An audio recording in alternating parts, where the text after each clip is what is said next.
Guys, फरवरी 2004, दिल्ली की गुलाबी गुलाबी सर्दी। सुबह सुबह मैंने ऑफिस के बाहर अपनी पार्किंग में अपनी बुलेट लगाई और ऑफिस जाने के लिए पलटा और मेरे सामने एक बाबा जी खड़े थे। यंग से बाबा, मुझसे 4-5 साल एज बड़ी होगी, और हाथ में एक सांप लपेटा हुआ था उन्होंने। तो मैं 1 सेकंड के लिए देखा, थोड़ा मैं हड़बड़ाया, लेकिन फिर मैंने अपना ऑफिस की तरफ जाने लग गया। बाबा जी ने पीछे से आवाज़ दी, बच्चा। मैं रुका, मैंने कहा क्या बात है? बोले कि बेटा देखो, मैं हिमालय से आया हूँ और ये देखो नाग बाबा है मेरे साथ, और तुम्हारे पर्स में कोई नोट होगा, वो नोट मुझे दो, बाबा जी उसको आशीर्वाद देंगे और उसके बाद तुम उस नोट को अपने पर्स में रख लेना, वो तुम्हारा भाग्य को साथ देगा हमेशा, मतलब गुड लक चार्म बन जाएगा। अब आमतौर पे मैं बाबाओं में विश्वास रखता नहीं हूँ, लेकिन उस दिन वो बाबा जी की बात सुन करके मैं थोड़ा इंट्रिग्ड हुआ। बाबा जी ने देखा कि इसको मेरी बात समझ में आ रही है, तो बाबा जी ने थोड़ा सा और उसको रीइंफोर्स कर दिया। बोले बेटा, जो नोट हो तुम्हारे पास वो तुम दो, और मैं उसको जो है तुम्हारा गुड लक बना के तुमको दे दूंगा। तुम अपने हमेशा उसको पर्स में रखना, अपने से दूर बिल्कुल मत करना, वो किस्मत तुम्हारी बड़ा साथ देगी।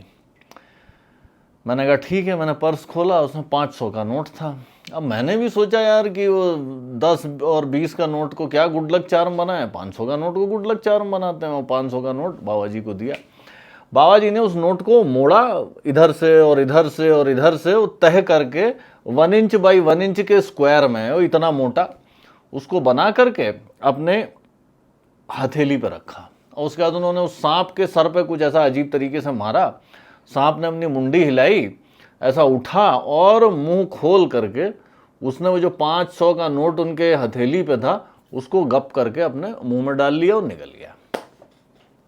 मैं ये सब चीज बड़े ध्यान से देख रहा हूं, समझने की कोशिश कर रहा हूं क्या हो रहा है। बाबा जी ने जैसे ही देखा कि सांप ने वो नोट निगल लिया है, बाबा जी ने तुरंत 180 डिग्री का टर्न लिया और तेज तेज कदमों से पार्किंग के बाहर की तरफ जाने लगे। मुझे चमकने में 30-40 सेकंड का समय लगा कि क्या हो रहा है। तब तक बाबा जी पार्किंग की गेट पे पहुंच गए थे। मुझे चमका, अरे ये बाबा तो पैसा लेके भाग गया। अब मैं बाबा जी के पीछे, उधर सिक्योरिटी गार्ड भी था, मैंने उसको भी शोर मचाया। मैंने कहा पकड़ बाबा जी को, पैसा लेके भाग रहा है। लेकिन इससे पहले कि सिक्योरिटी गार्ड को कुछ समझ में आता, बाबा जी अपने गायब हो गए। मैं पार्किंग के बाहर पहुंचा, देखा बाबा जी का कहीं अता पता नहीं है। 500 रुपए की ही चोट थी, तो चोट बहुत ज्यादा नहीं लगी थी, लेकिन दिल पे जो चोट लगी, अगले 3 दिन तक तो बड़ा दर्द हुआ। अपने ऊपर हंसी भी आ रही थी, अपने ऊपर गुस्सा भी आ रहा था, और पता नहीं कैसी कैसी फीलिंग्स आ रही थी। ये लग रहा था कि यार इतनी आसानी से कैसे मुझे बेवकूफ बना के चला गया। और दोस्तों, ये दर्द उस समय तब और भी ज्यादा होता है जब धोखा देने वाला आपका कोई नजदीक का व्यक्ति होता है, कोई करीबी होता है, कोई दोस्त हुआ या कोई रिश्तेदार हुआ, या कोई ऐसा जिसके ऊपर आप बड़ा भरोसा करते थे, जिसको अपना भगवान मानते थे, हीरो मानते थे, कोई गुरु या टीचर या कोई पॉलिटिशियन या कोई सेलिब्रिटी या कोई पेरेंट, जिसको आप आंख बंद करके भरोसा करते थे, और उस आदमी ने आपका भरोसा तोड़ा, आपको धोखा दिया। पैसे का या जो मटेरियल नुकसान हुआ वो तो एक तरफ, लेकिन 99% दर्द जो होता है वो इस चीज से होता है कि यार मैं बेवकूफ बन कैसे गया। और इस चीज से कि इस सारे ड्यूरेशन के दौरान जब मैं उस आदमी को भगवान समझ रहा था, अपना हीरो मान रहा था, उस आदमी को यह पता था कि मैं गधा हूं। उसको यह भी पता था कि वो मुझे और गधा बना रहा है, और आज की तारीख में भी वो कहीं कोने में कमरा बंद करके पेट पकड़ पकड़ के हंस रहा होगा कि यार देखो कैसे मैंने इस गधे को गधा बनाया। दोस्तों, हम और आप गधा बन क्यों जाते हैं? हम और आप गधा इसलिए बन जाते हैं क्योंकि हम इंसान हैं। ध्यान से समझिएगा, हमारा बायोलॉजिकल दिमाग जिस दुनिया में इवॉल्व किया, उस दुनिया में जो दिख रहा है और जो सुनाई दे रहा है, उसको तुरंत विश्वास करना और उसके ऊपर एक्शन लेना एक पावरफुल सर्वाइवल स्ट्रेटजी थी। समझिए, इंसान 2 लाख साल पहले आया, 10,000 साल पहले से हमारी सिविलाइजेशन शुरू हुई। शुरू के जो 1,90,000 के करीब साल थे, उस दौरान इंसान एक आदि मानव की तरह ही रहता था। उससे मिलियंस ऑफ ईयर्स पहले तक जानवर जो इवॉल्व कर रहे थे, उनका और हमारे आदि मानव की दुनिया काफी सिमिलर हुआ करती थी। कैसे सिमिलर हुआ करती थी? जो टाइगर जैसा दिखता था वो एक्चुअल में टाइगर होता था, जो सांप जैसा दिखता था वो एक्चुअल में जहरीला सांप होता था, जो खाने वाले फल जैसा दिखता था वो एक्चुअल में खाने वाला फल होता था, और जो मेरा बॉयफ्रेंड गर्लफ्रेंड जैसा दिखता था वो एक्चुअल में मेरा गर्लफ्रेंड या मेरा बॉयफ्रेंड हुआ करता था। अब ऐसी दुनिया में जो लोग देखते ही विश्वास कर लेते थे और एक्शन ले लेते थे, टाइगर देखा, मान गए कि ये तो टाइगर है, भाग लिए। खाने का सामान देखा, समझ में आ गया ये खाने का सामान है, गप से उसको खा लिया। या बॉयफ्रेंड गर्लफ्रेंड देखा, पता चल गया, मान गए कि हाँ ये बॉयफ्रेंड गर्लफ्रेंड है, उसके पास पहुंच गए। उन लोगों को तो प्रीडेटर से भी सुरक्षा मिली, खाना भी खाया, मेट भी मिले, रिप्रोड्यूस भी किया, संतानें भी छोड़ी उन्होंने। और जो लोग संदेह करते थे, देखने के बाद भी विश्वास नहीं करते थे, टाइगर दिखा, अब मैं डाउट में हूं, ये वाकई टाइगर है या मेरा पड़ोसी टाइगर की खाल पहन के मुझे डरा रहा है, ऐसा आदमी खा लिया जाता था। जो ये सोचता था कि क्या ये वाकई फल है या मेरे पड़ोसी ने मिट्टी के ऊपर फल का शेप लगा के मुझे बुद्धू बना रहा है, वो आदमी फल को देख के सोचता ही रह जाता था, पड़ोसी आकर के उस फल को खा जाता था। या जो आदमी अपनी गर्लफ्रेंड या बॉयफ्रेंड को देख करके ये सोचता था कि क्या ये वाकई मेरी गर्लफ्रेंड या बॉयफ्रेंड है या फिर कोई मेरे साथ कैटफिशिंग कर रहा है, उसका गर्लफ्रेंड और बॉयफ्रेंड भी उसको छोड़ के चला जाता था। सोचता था कि यार इस पागल को छोड़ो और कोई ढंग का आदमी पकड़ते हैं। ऐसे लोग जो थे, जो देखने के बाद भी विश्वास नहीं करते थे, डाउट करते थे, वो ना तो प्रीडेटर से बच पाए, ना उनको खाने की अपॉर्चुनिटीज मिस हुई, मेट की अपॉर्चुनिटीज मिस हुई, संतानें वो नहीं छोड़ पाए। हम ऐसे लोगों की संतानें हैं जो देखते ही विश्वास करते थे। और ये सिस्टम चला, हजारों साल तक चला। इंसानों के केस में 1,90,000 साल चला, जानवरों के केस में मिलियंस ऑफ ईयर्स चला। और फिर आज से 10,000 साल पहले कहानी में आ गया एक ट्विस्ट। एग्रीकल्चर आया, उसके बाद कल्चर आया, रिलीजन आया, मोनार्की आई, उसके बाद आपका इंडस्ट्रियल रेवोल्यूशन आया और तमाम तरह के सोशल चेंजेस आए, कल्चरल चेंजेस हुए। इन सब चेंजेस की वजह से दुनिया में दो बड़े चेंजेस हुए। पहला चेंज ये हुआ कि आपको धोखा देना प्रॉफिटेबल बन गया। अब इस चीज को ध्यान से समझिए। देखिए, जानवरों में जो प्रीडेटर प्रे का रिश्ता होता है, शिकार और शिकारी का रिश्ता होता है, सेम स्पीशीज में नहीं होता। एक शेर दूसरे शेर को नहीं मारता, शेर हिरन को मारता है। पहली चीज तो ये। दूसरी चीज ये कि शेर जिस हिरन को मारता है उसके साथ क्या कर सकता है? उसको मार करके उसका मांस खा सकता है, बस। यानी सेम स्पीशीज में आप प्रीडेटर वाला काम नहीं कर सकते, नंबर एक। नंबर दो, प्रीडेटर का काम भी सिर्फ एक एक्सिस पे कर सकते हो, आप उसे मार के उसका मांस खा सकते हो। इंसानों में क्या होता है? इंसानों में एक इंसान दूसरे इंसान का शिकार कर सकता है, प्रीडेट कर सकता है उसके ऊपर। और इंसान को दूसरे इंसान को मार के उसका मांस खाने की जरूरत नहीं है। वो आपको जिंदा रखेगा और आपके ऊपर प्रीडेट करेगा, आपका शिकार करेगा। कैसे? आप जो कुछ भी काम कर रहे हैं, दिन भर काम करते हैं और आप काम करके मेहनत से जो कुछ बनाते हैं, मैं उसका 80% अपने पास रख लेता हूं। मैं आपसे अपनी पूरी सेवा करवाता हूं, मैं आपसे अपना चीयर लीडिंग करवाता हूं कि आप मेरी जय जयकार करिए। मैं आपके दिल दिमाग सोच को पूरी तरह कंट्रोल कर लेता हूं और आपको अपना ज़ॉम्बी बना लेता हूं और आप अपनी पूरी जिंदगी मेरे इंटरेस्ट में, मेरा नाम का गाना गाने में बिता देते हैं। यानी एक इंसान दूसरे इंसान के ऊपर इनफाइनाइट तरीकों से प्रीडेटर बिहेवियर दिखा सकता है, नंबर एक। और इस वजह से एक इंसान का दूसरे इंसान को धोखा देना सडनली बहुत प्रॉफिटेबल हो जाता है। और अगर मैं मास स्केल पे लोगों को धोखा दे सकता हूं तो मैं बहुत कुछ गेन कर सकता हूं, बहुत सारा पैसा, बहुत सारा पावर, बहुत सारा इंफ्लुएंस गेन कर सकता हूं। एक चेंज तो ये आया। दूसरा चेंज ये आया कि धोखा देना आसान हो गया। देखिए, इतने सालों की ट्रेनिंग थी, आपका हार्डवेयर इस चीज के लिए तैयार था कि जो दिखेगा उस पर आप विश्वास कर लोगे। अब इंसानी सभ्यता जो बढ़ी, उसने सडनली मुझे ऐसे टूल्स दे दिए जिनकी सहायता से होता कुछ और है और मैं आपको दिखा कुछ और सकता हूं। इसको आप मास्क समझिए। यानी ह्यूमन सिविलाइजेशन ने, रिलीजन आया, आपका राजशाही आई, डेमोक्रेसी, कल्चर, तमाम जो चीजें आई, इन्होंने हमें बहुत सारे मुखौटे दे दिए, मास्क दे दिए, और वो मास्क मुझे बड़े सस्ते दामों पे दे दिए। अब क्या होता है, मैं एक मास्क उठाता हूं, अपने चेहरे पे लगा लेता हूं। आपकी ट्रेनिंग क्या है? क्योंकि आपका हार्डवेयर तो जो दिखे उसको विश्वास करो, उस फार्मूला पे चल रहा है। तो जहां आप मास्क देखते हो आप बेवकूफ बन जाते हो। आप उस चीज से बच नहीं सकते। क्यों नहीं बच सकते? क्योंकि ये चेंज जो 10,000 साल में आया कि सडनली बेवकूफ बनाना फायदेमंद हो गया और बेवकूफ बनाना आसान हो गया, क्योंकि बहुत सारे मास्क सस्ते दामों पे अवेलेबल हो गए। लेकिन हमारा दिमाग तो वही है, पुराना आदिमानव वाला, कि भैया जो देखो उसको विश्वास करो। तो दुनिया हो गई जहां पे बहुत सारे मास्क सस्ते दाम पे उपलब्ध हैं, मास्क लगा के आपको उल्लू बनाने से बहुत फायदे हैं। दिमाग ऐसा है कि जो देखता है उसको मान लेता है। परफेक्ट रेसिपी, बड़े आराम से आप बेवकूफ बनोगे। लेकिन अगर हम इस नजरिए से दुनिया को देखने लगते हैं तो सडनली दुनिया बड़ी डरावनी लगने लगती है कि यार, हर आदमी क्या मुझे बेवकूफ ही बनाना चाहता है? ऐसा नहीं है।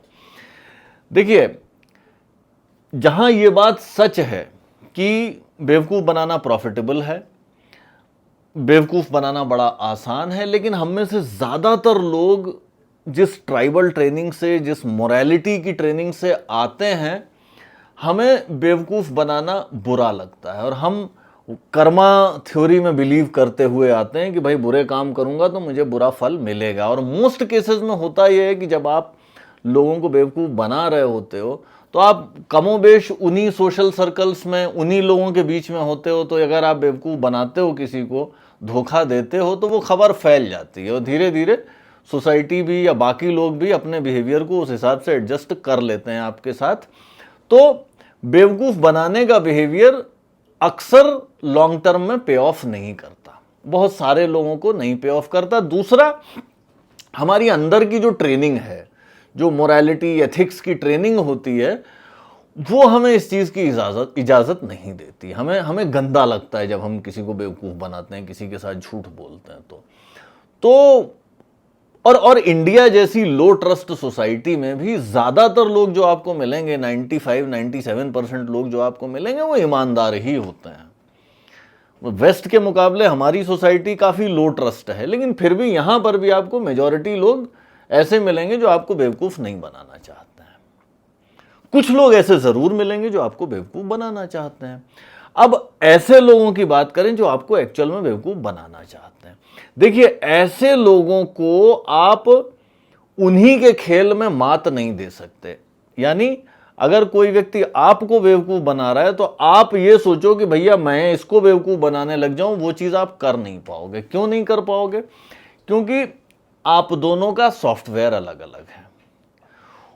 आपका सॉफ्टवेयर ऐसा है कि अगर आप किसी को धोखा देते हो, किसी को मूर्ख बनाते हो, तो वो रेड फ्लैग रेज करेगा, आपके दिमाग में डिसोनेंस पैदा करेगा और आपको टेंशन होने लगेगा, जिसको हम अंतरात्मा भी कहते हैं, कॉन्शियंस कहते हैं, ज़मीर कहते हैं, कि अंदर से या आप उसको वो रिमॉर्स बोलोगे कि मुझे पछतावा हो रहा है। एसेंशियली एक ही एंटिटी को अलग अलग तरीके से देखने के तरीके हैं कि मैं कुछ ऐसा काम करता हूं जो मेरी एथिकल ट्रेनिंग के अगेंस्ट है, तो जो मेरे दिमाग में टेंशन पैदा होता है, उसको कहने के ये अलग अलग शब्द हैं। अब धोखा देने से आपके दिमाग में तो टेंशन पैदा होता है क्योंकि आपका सॉफ्टवेयर उस तरह का है।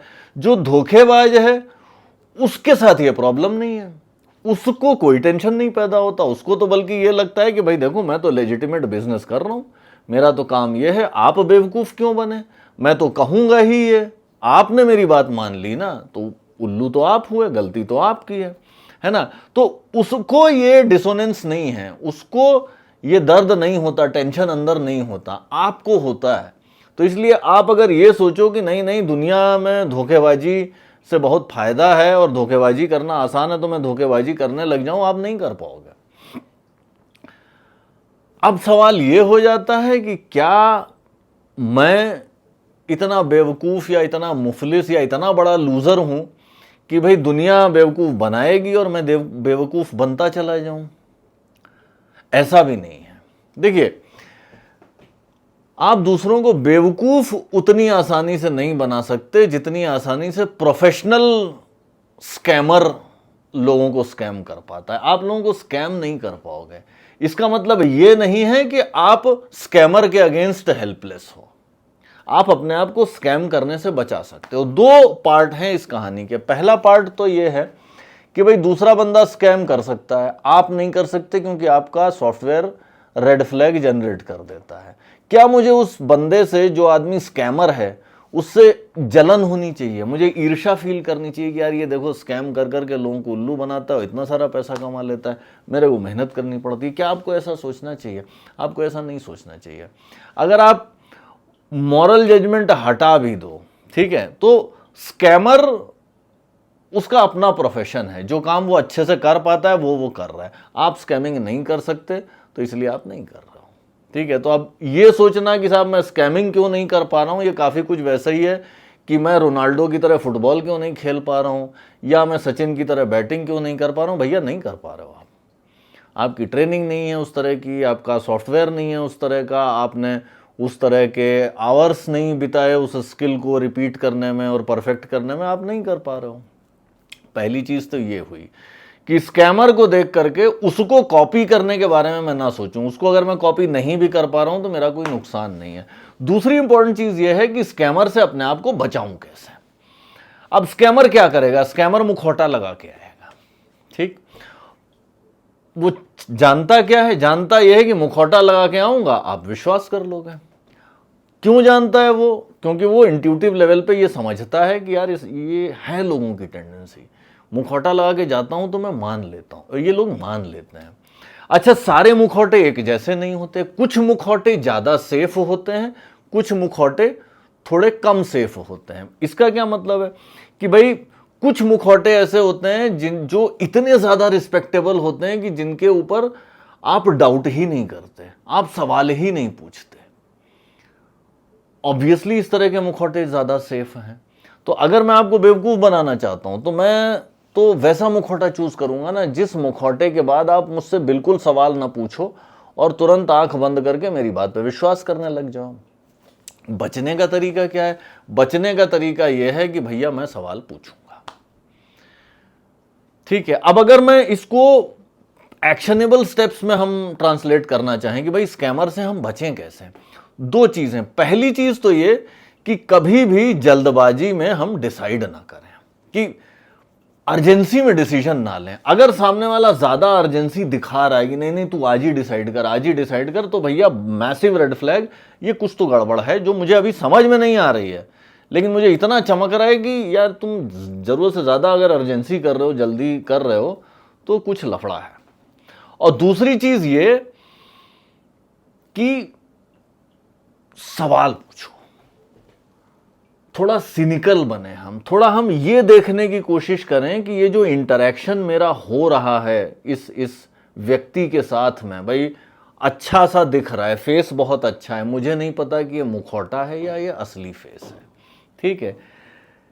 अपने आप को स्कैमर से कैसे बचाऊं मैं ये देखूं कि ये जो मेरा इंटरेक्शन इसके साथ हो रहा है, इसमें चीजों का फ्लो किस तरफ है। आमतौर पे जब स्कैमर आपको फंसाएगा तो वो आपको बड़े बड़े वादे, बड़े बड़े प्रॉमिसेस करेगा कि आपको वो मेंटल पीस देगा, या वो स्वर्ग में एक सीट दिलवाएगा, या मोक्ष दिलवाएगा, या वो आपको बहुत तगड़ी पावरफुल पर्सनालिटी बना देगा, या आपको बहुत सारा पैसा देगा, और उसके बदले में आप मुझे थोड़ी फीस दो। हमें ये देखना है कि इस इंटरेक्शन में जो ट्रांजैक्शन हो रहा है, जो चीजें एक्सचेंज हो रही हैं, वो किस डायरेक्शन में हो रही हैं, असली माल किस दिशा में जा रहा है और केवल बातें किस दिशा में जा रही हैं। ये चीजें कि मैं आपको जो है स्वर्ग में सीट दिलवाऊंगा, या मैं आपकी पर्सनालिटी को बहुत पावरफुल बना दूंगा, या मैं आपको जो है बिल्कुल ओबामा जैसा कम्युनिकेटर बना दूंगा, या मैं आपको बहुत अमीर बना दूंगा, ये तो सब बातें हैं। तो बातों का फ्लो एक तरफ हुआ और दूसरी तरफ पैसे का फ्लो। तो वहां से अगर मुझे ये दिख रहा है कि यार बातों का फ्लो एक तरफ हो रहा है, पैसों का फ्लो एक तरफ हो रहा है, उससे मेरी लाल बत्ती जल जानी चाहिए।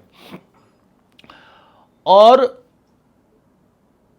ये समझना कि यार मुखौटा कितना भी रिस्पेक्टेबल क्यों ना हो, आंख बंद करके मुझे नहीं विश्वास करना है। और मेरी टेंडेंसी होगी आंख बंद करके विश्वास करने की, लेकिन मुझे इसके ऊपर सवाल पूछना है। और हम इंडियंस के लिए शायद सबसे मुश्किल काम यही है। क्यों मुश्किल काम है? क्योंकि बचपन से हमें बताया जाता है कि भाई माता पिता भगवान है, गुरु भगवान है, जो भगवान है वो तो भगवान है ही, जो कुछ भी हमें सिखाता है वो भी भगवान है। इनफैक्ट जो सरकारी आदमी है वो भी माई बाप है। जो किसी भी मामले में मुझसे हायरार्की में थोड़ा सा भी ऊपर है तो वो मेरे लिए एक तरह से भगवान ही है। अब उसके ऊपर ना तो मैं सवाल उठा सकता हूँ, उससे ना मैं काउंटर क्वेश्चन कर सकता हूँ, ना मैं उसकी बात का जवाब दे सकता हूँ, ना मैं उसके इरादों पे शक कर सकता हूँ। यानी इतना ज़्यादा अथॉरिटी के सामने झुकने के लिए हमें ट्रेन किया जाता है कि अगर 20-25 साल का मैं हो गया और उस समय आप मुझे ये समझाते हो कि यार तू ना लोगों से सवाल पूछा कर, तू जिसको तू सबसे ज़्यादा रिस्पेक्ट करता है उसको काउंटर क्वेश्चन कर, तो मुझे बड़ी बड़ी डिसोनेंस होने लग जाती है। मुझे ऐसा लगता है कि यार मैं रूड हो रहा हूँ, मैं बदतमीज़ हो रहा हूँ, इस आदमी पे कैसे मैं सवाल उठा सकता हूँ, या इतने महान इंस्टीट्यूशन पे मैं कैसे सवाल उठा सकता हूँ, जबकि ये एग्जैक्टली गलत पोजीशन है। सवाल तो उठाना ही है, और सवाल उठाना कहीं से भी बेइज्जती नहीं है। लेकिन हमारी ट्रेनिंग इस तरह की, एक सवाल अगर मैं उठाता हूँ, अगर मैं उसको वेरीफाई करने की कोशिश करता हूँ कि क्या ये वाकई उतना रिस्पेक्टेबल है जितना दिखा रहा है, या ये कोई स्कैमर है, तो आप उसको इंसल्ट समझने लग जाते हो। बट वो इंसल्ट नहीं है, एक्चुअल रिस्पेक्ट तो वही है जहां पे जो असली लोग वर्दी हैं रिस्पेक्ट के, उन्हें रिस्पेक्ट दिया जाए। बेसिकली ये कि मास्क रिफ्लेक्ट्स हमारी बायोलॉजिकल रियलिटी है। हम जो देखते हैं उसके ऊपर तुरंत विश्वास करने के लिए प्रोग्राम्ड हैं। उसकी वजह से आज की दुनिया में जब आदमी का आदमी द्वारा बेवकूफ़ बनाए जाने के बहुत सारे फ़ायदे हैं और बहुत आसान है नया मास्क लेकर के आना, तो बहुत सारे लोग मार्केट में ऐसे हैं जो आपको बेवकूफ़ बनाना चाहते हैं।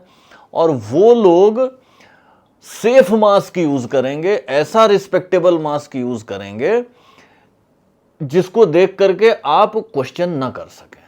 यही उनकी चाल का सेंट्रल पॉइंट है कि मास्क ऐसा लगाओ कि आदमी इतना झुक जाए कि ये सवाल ही ना पूछ सके। और हमें यही काम करना है कि कितना भी रिस्पेक्टेबल मास्क हो, सवाल पूछना है, चाहे मन में ये लगे कि यार ये तो तुम बदतमीजी कर रहे हो, ये तो रूड हो रहे हो, इनसे कैसे सवाल पूछ सकते हो। भैया सबसे सवाल पूछ सकते हैं, और सवाल सबसे पूछना है। दोस्तों, मास्क रिफ्लेक्स हमारी थिंकिंग का एक इंटरेस्टिंग सा वेरिएशन है। अवेयर होना चाहिए, और इससे बचने की कॉस्ट यही है कि हम इस डिस्कम्फर्ट को झेलने के लिए तैयार हों कि यार जिन लोगों को मैं बहुत रिस्पेक्ट करता हूं उनके ऊपर भी सवाल उठाने के लिए मुझे तैयार होना पड़ेगा। आज के एपिसोड में इतना ही, जल्दी मिलते हैं अगले एपिसोड में, तब तक के लिए बाय।